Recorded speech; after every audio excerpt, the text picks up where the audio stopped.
बिस्मिल्लाहिर्रहमानिर्रहीम। मैं हूं आमिर महमूद खटक। आप देख रहे हैं मेरा यूट्यूब चैनल।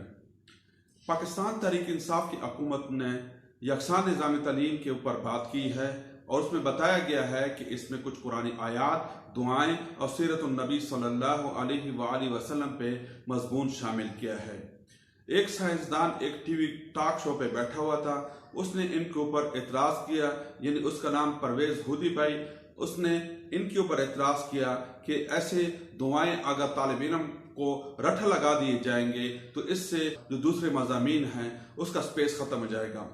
इस सिलसिले में बात होगी। आप मेरी वीडियो देखने से पहले मेरे चैनल को सब्सक्राइब करें, लाइक करें, बेल आइकन पर क्लिक करें। इंसान दो चीज़ों से बना है, एक जिस्म और एक रूह। इस तरह इंसान के दो दुश्मन हैं, एक ज़ाहिरी और एक बातनी।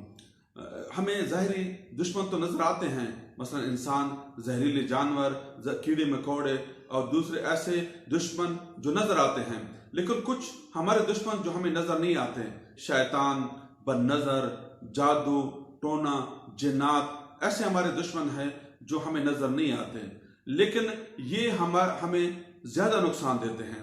इस तरह हम डॉक्टरों से अपने जिस्म का इलाज तो कर लेते हैं, लेकिन रूह का इलाज इनके पास नहीं है।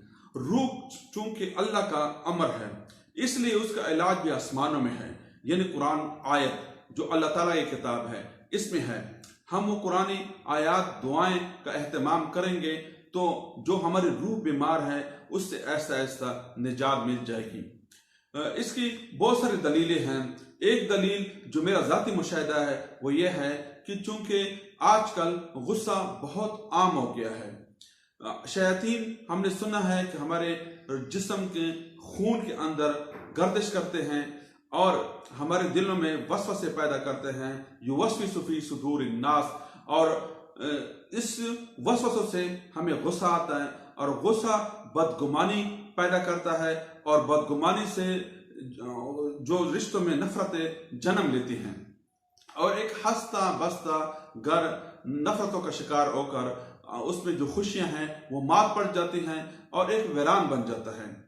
अब इसको ये क्योंकि डॉक्टरी इलाज तो नहीं है, ये रूह का है और रूह को इलाज हमने कुरानी आयत से करना है और ये आयत और बिस्मिल्लाहिर्रहमानिर्रहीम का एहतमाम करेंगे तो हमें इससे निजात मिलेगी। मेरा एक ज़ाती तजर्बा है, यानी गुस्सा और ब्लड प्रेशर का एक इलाज है, उसकी एक दुआ है, बिस्मिल्लाह अल्लाहुम्मा इन्नी अऊज़ु बिका मिनल खुब्स वल खबाइस। ये एक बाथरूम की दुआ है। अगर आप इसको कसरत से पढ़ना शुरू कर दें तो आप देख लेंगे कि 10 दिन तक आपको जो गुस्सा है उसमें कमी आएगी और आपकी नफरतें मोहब्बतों में तब्दील हो जाएंगी और इन बीमारियों से आपको शिफा मिलेगी।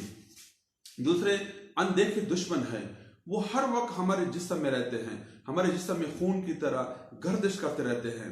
अब उनसे हिफाजत है, वो हिफाजत ये कुरानी आयात हैं, दुआएं हैं।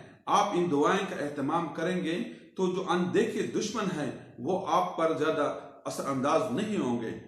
आप कुरानी, ये भी मेरा ज़ाती तजर्बा है कि आप अमाल कुरानी आयात बिस्मिल्लाहिर्रहमानिर्रहीम का एहतमाम करें, मुस्तकिल मिजाजी के साथ इनका एहतमाम करें तो इनके फायदे ये होते हैं कि जो बच्चा या जो भी बंदा इनका एहतमाम करेगा उनका जहन खुल जाएगा, यानी वो जो स्टूडेंट जो ये पढ़ेगा तो उनका जहन दूसरे मज़ामीन के लिए खुल जाएगा, बल्कि उनको दूसरे मज़ामीन अंडरस्टैंड करने में आसानी होगी।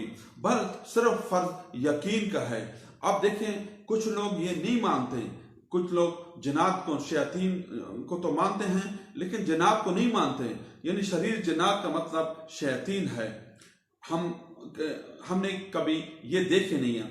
अगर हमने तो कभी कार्बन डाइऑक्साइड भी नहीं देखा, हमने तो कभी ऑक्सीजन भी नहीं देखा, हमने तो बैक्टीरिया भी नहीं देखा, लेकिन उसके ऊपर हम यकीन करते हैं। लेकिन अगर जो अल्लाह का कलाम है उसके ऊपर भी यकीन करने की जरूरत है। जो बच्चा ये पढ़ेगा उसको इंशाअल्लाह उनको दूसरे सब्जेक्ट समझने में आसानी होगी और इनके फायदे उनको नजर आएंगे। उनको हर इंसान को इसका एहतमाम करना चाहिए। इवन जो साइंसदान साहब हैं इनको भी इनका एहतमाम करना चाहिए। अब दूसरा आते हैं साइंस की तरफ। हम क्यों साइंस और इस्लाम को आमने सामने लाकर खड़ा कर देते हैं? साइंस अक्सर औकात जो हमारा कुरान है उनकी तशरीह करता है, अमली तशरीह करता है। वाशिंगटन की एक मशहूर लाइब्रेरी में लिखा है कि इस्लाम ने हमें साइंस दिया। साइंस भी गौर व फिक्र का कहता है और हमारा मजहब भी हमें गौर व फिक्र का दर्स देता है। देखिए, जो हमारे मसाइल हैं, वजू, जो नमाज, ज़कात, कर्ज, तलाक वगैरह, इसके ऊपर 150 आयतें नाजिल हुई हैं, जबकि मुताला कायनात के ऊपर 736 आयात हैं। हम अगर साइंस की अक्सरियती उलूम का जिक्र कुरान पाक में है, यानी कुरान पाक ने 1400 साल पहले बता दिया था। साइंस ने कुरान को पढ़कर उन उलूम के ऊपर गौर व फिक्र शुरू कर दी है। जिस तरह साइंस का एक मजमून है इल्म अशरात और अर्ज़ व हैवानात, इल्म नबातात, और एक और व जहाज रानी भी साइंस का एक उलूम है। इन तमाम का जिक्र कुरान पाक में मिलता है। आप पौधों का लें, आप बारिशों का लें, आप मवेशियों के ऊपर गौर फिक्र का है, आप दुनिया के ऊपर घूमें, इन तमाम का जिक्र कुरान पाक में मिलता है। लेकिन हमने अगर गफलत की तो इनके ऊपर गौर और फिक्र की गफलत की है, और इसी वजह से हम आज तरक्की नहीं कर सके। ज़हूर इस्लाम के 750 साल में मुसलमानों ने एक अच्छे आलम, फलसफी और साइंसदान पैदा किए, और इस दौर में मुख्तलिफ अलूम व फ़नून के ऊपर 30 लाख किताबें लिखी गई। और ज़हूर इस्लाम के इब्तिदाई 700 सालों में मुसलमानों ने एक बेहतरीन और अच्छे आलम, साइंसदान और स्कॉलर पैदा किए हैं। इस दौर में कम व पेश अलूम व फ़नून के ऊपर 30 लाख किताबें लिखी गई हैं। यानी अब ज़्यादा दूर ना जाएं, तकरीबन 350 साल पहले हिंदुस्तान में अकबर और ईरान में जो शाह इस्माइल और तुर्की में सुलेमान ज़ीशान की हुकूमतें थी, इन हुकूमतों ने साइंस से किनारा कशी इख्तियार कर ली, यानी तहकीक, गौर व फिक्र के अमल से किनारा कशी इख्तियार कर ली। ठीक उसी वक्त मगरब में साइंस की जो रिवायात थी, या साइंस के मुतालिक जो इक़दामात थे, या साइंसी उलूम थे, या साइंसी मुशाहिदे थे, उनको वो फूलना शुरू हो गए और साइंस की जड़ें मजबूत होना शुरू हो गई। उन्होंने आहिस्ता आहिस्ता तरक्की कर ली, क्योंकि उन्होंने कायनात के ऊपर गौर व फिक्र शुरू कर दिया, और कायनात में जो अल्लाह के ख़जाने हैं उनके ऊपर गौर व फिक्र शुरू कर दिया। वो आगे चले गए और हम ज़वाल की तरफ आए। आज भी हम मगरब के मोहताज हैं, क्योंकि मगरब ने साइंस के ऊपर तरक्की की है और हमने साइंस से दूर इख्तियार किया है। हम साइंस और कुरान को क्यों आपस में सामने लाकर खड़ा कर देते हैं? जो साइंस है वो कुरान की तशरीह है, लेकिन हमें चाहिए कि हम इससे नफरत या इससे दूर इख्तियार करने के बजाय इस पे अमली इक़दामात करें। तो आज भी हम अमली इक़दामात करेंगे तो यकीनन मुसलमान दोबारा उरूज की तरफ जाएंगे।